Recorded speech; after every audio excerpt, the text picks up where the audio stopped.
Hello beautiful soul! Welcome back to my channel. This is Mei Chang Ame from Japan, Kabayan. Capricorn, this reading is for you.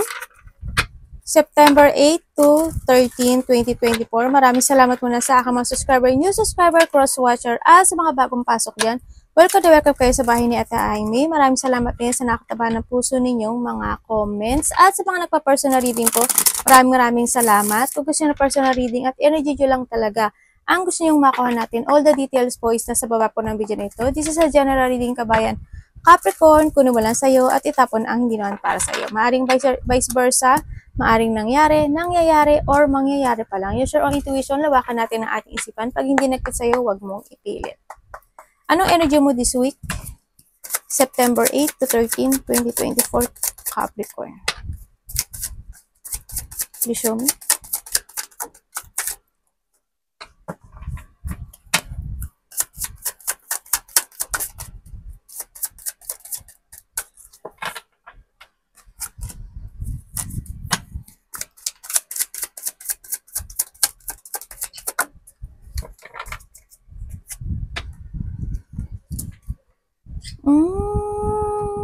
Okay. Bakit po? May pagtatapos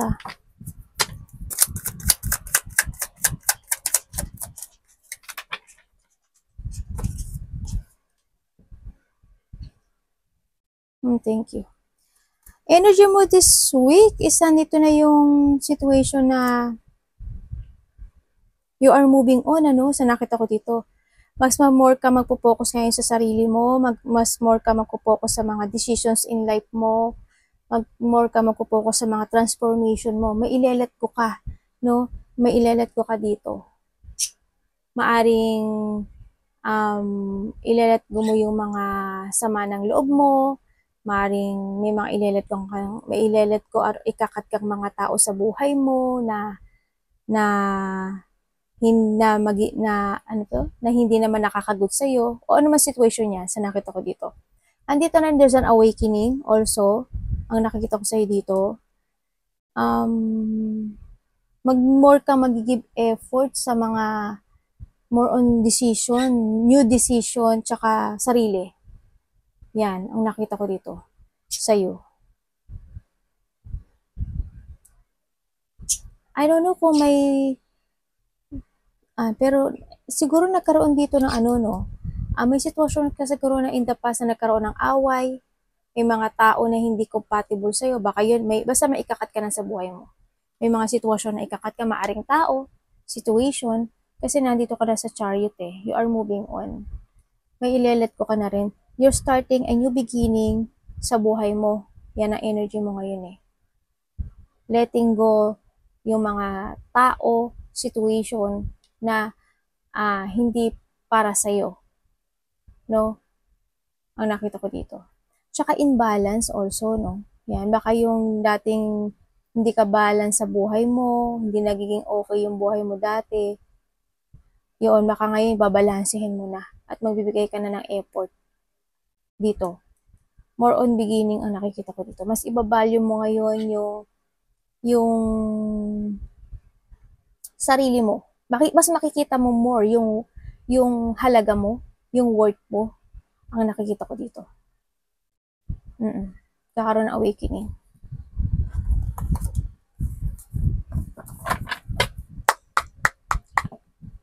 Ano pong parating kay Capricorn? Parang ikaw na yung ngayon mag-aano dito sa sarili mo. Magiging matatag ka dito to drive yourself and tsaka makokontrol mo na yung sarili mo. Siguro hindi yung pagkokontrol din minsan ng sama ng loob, galit, ganyan. Kokontrolin mo na yun. Kumbaga, relax ka naman. Mas more ka magiging matured siguro, Mas more mong maiintindihan yung mga situation, ganyan. Baka iba kasi inyo, kokontrolin nyo yung, siguro dati, kayo, bugnutin, maari kung bugnutin kayo, yan mas kokontrolin nyo na ngayon yun, ang nakikita ko dito.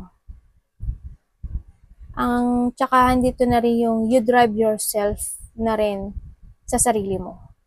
Hindi ka drive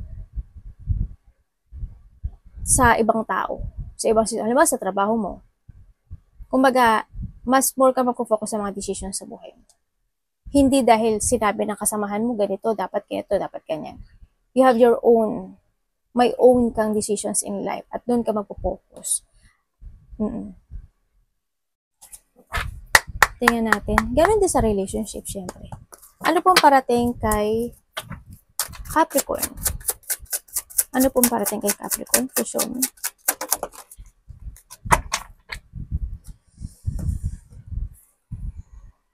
Ay, bakit?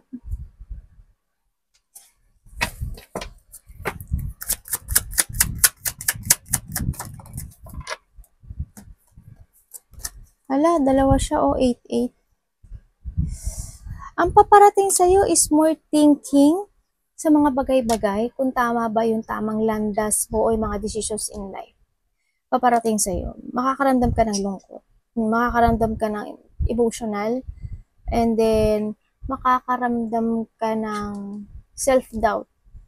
Mga lack of trust. Maaring sa mga decisions in life. Siguro isipin mo, when it comes siguro dito, siguro mag-iisip ka ng, tama ba yung mga decision ko sa buhay? Tama ba yung mga dinadaanan ko? O tama ba yung path ko? Ganyan, nandoon sa nakita ko. Magkakaroon ka rin ng parang, ano ba to? May darating na time dito na may hate mo yung sarili mo or yung decisions in life mo. Kasi more on emotion dito.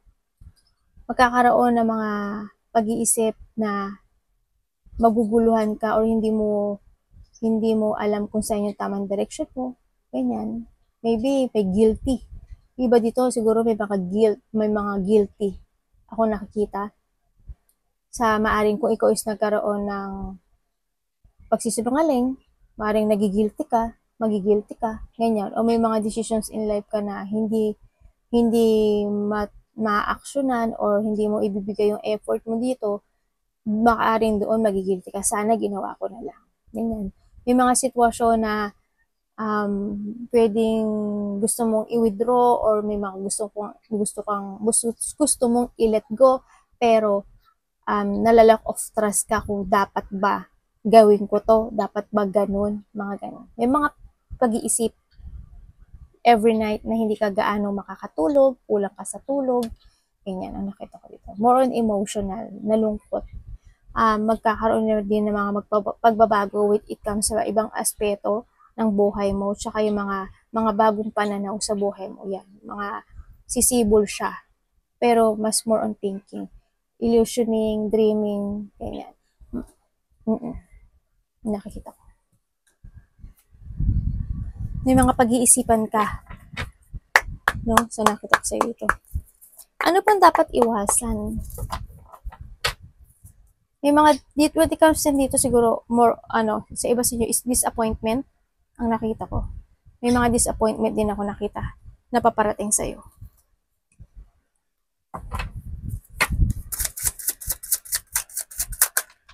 And then, sa iba rin, ang nakita ko dito is pag-iwas. May pag-iwas ako nakikita sa'yo. Iiwas ka maaring sa tao, maaring sa mga pangyayari, ganyan, iiwas ka. Di-distance or iiwas ka. Tingnan natin, mga dapat mong iwasan ni Capricorn, September 8 to 13. Ayaw Dapat ito iwasan ni Capricorn. Thank you.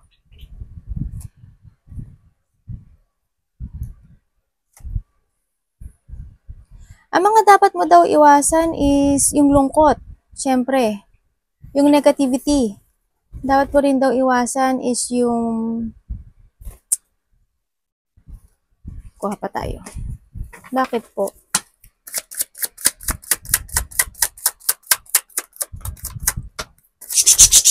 Kilo.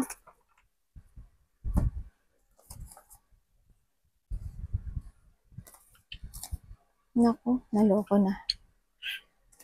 Okay, ang mga dapat mong iwasan is yung magkaroon ka ng insecurity, tsaka not stable, and then sadness, and then syempre yung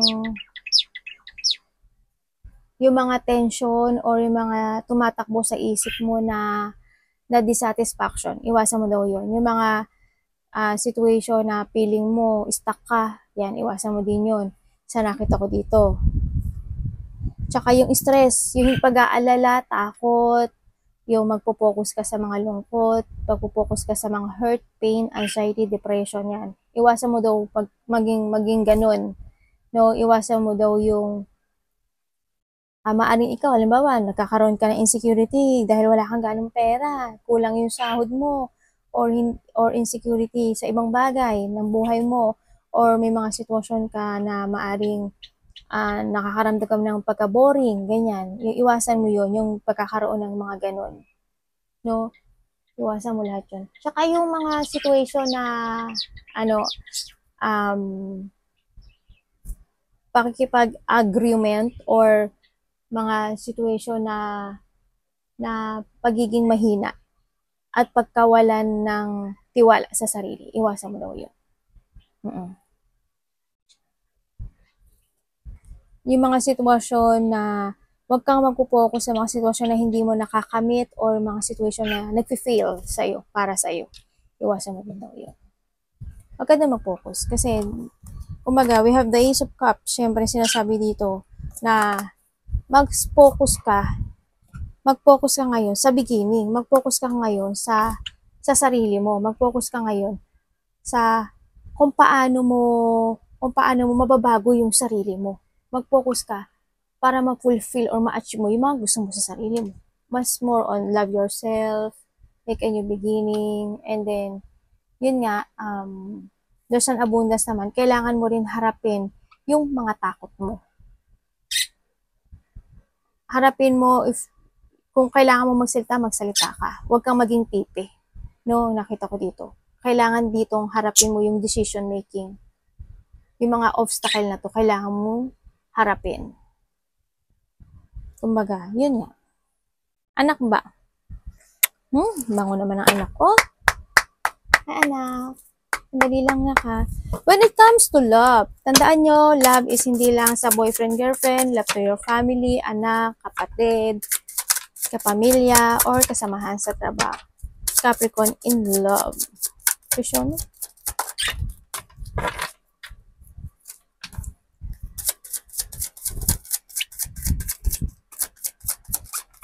Thank you. Ang dami ah.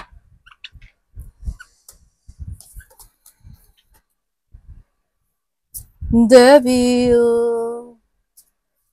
Oh, tukso. Okay, tingnan natin ha. Iba dito tukso, no? Okay. When it comes to love,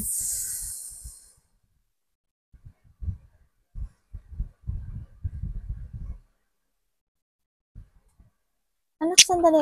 Kang. Tingnan natin. Bakit po?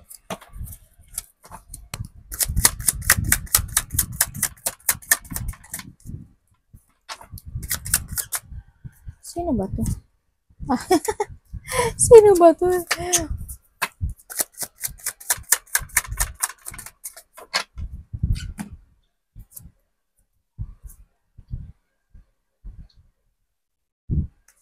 Okay, when it comes to love, andito yung part na you're stuck, You're stuck and you're still waiting sa isang situation. Nagkakaroon ka talaga ng negativity. May mga, may mga gusto kang gawin o may mga gusto mong mangyari. Anak, ano ba yan? Uy! Nadidig yun. Para silang nag-uusap na nag-aaway na hindi ko maintindihan. Ayan, when it comes to love, parang nandito ka maaring handun yung emotions, handun yung lungkot, or may mga sitwasyon na hindi mo ma-accept. May mga sitwasyon na ikaw is nagkakaroon ng negativity, negative thought, mga situation na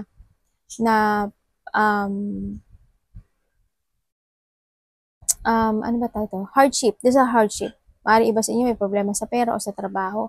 And then, yun nga, when it comes to love din, sinasabi dito, you need to be strong.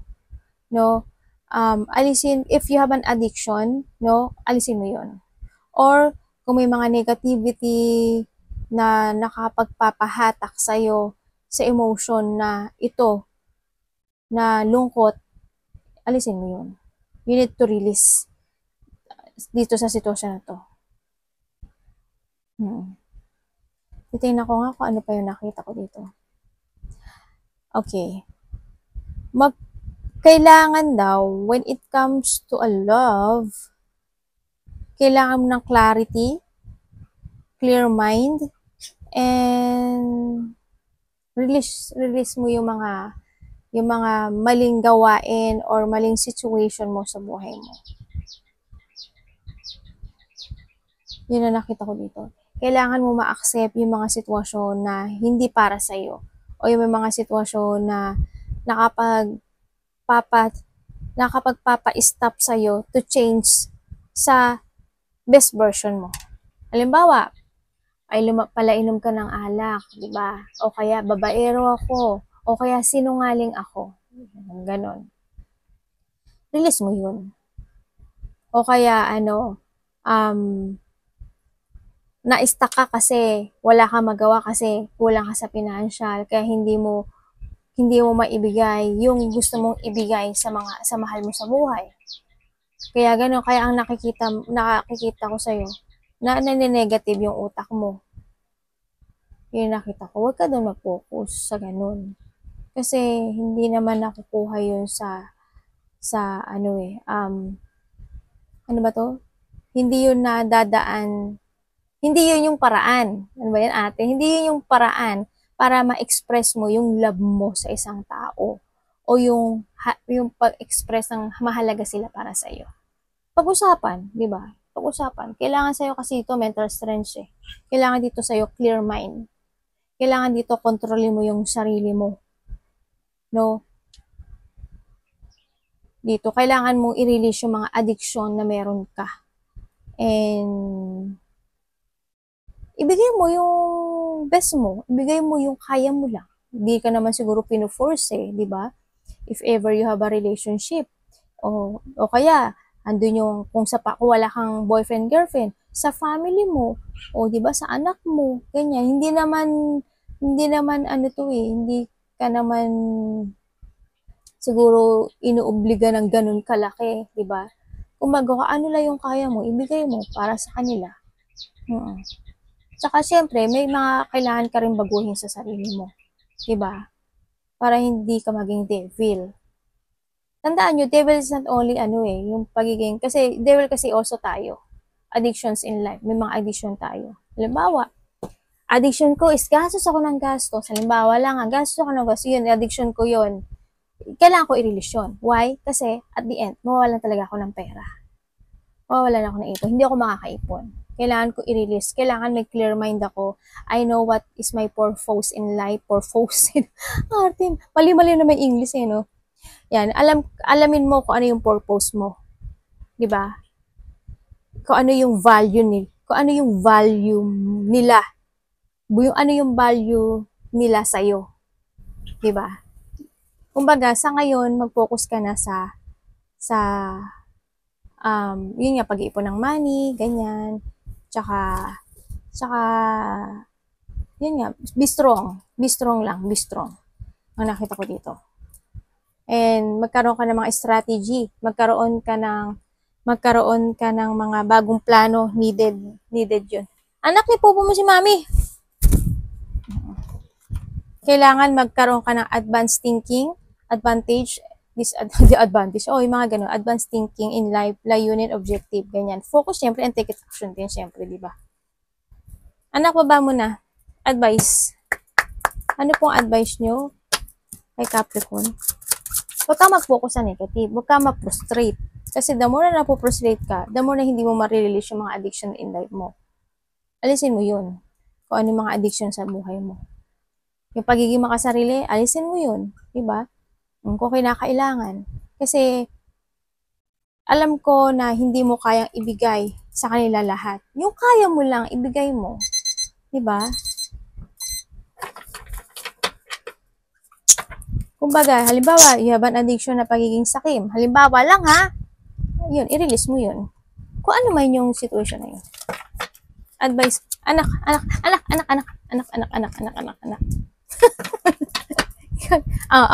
Akang. Advice po kay Capricorn. Advice po, universe. Thank you po.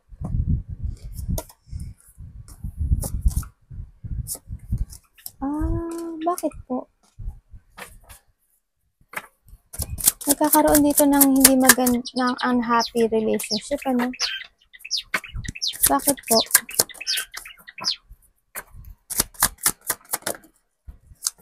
Okay, thank you.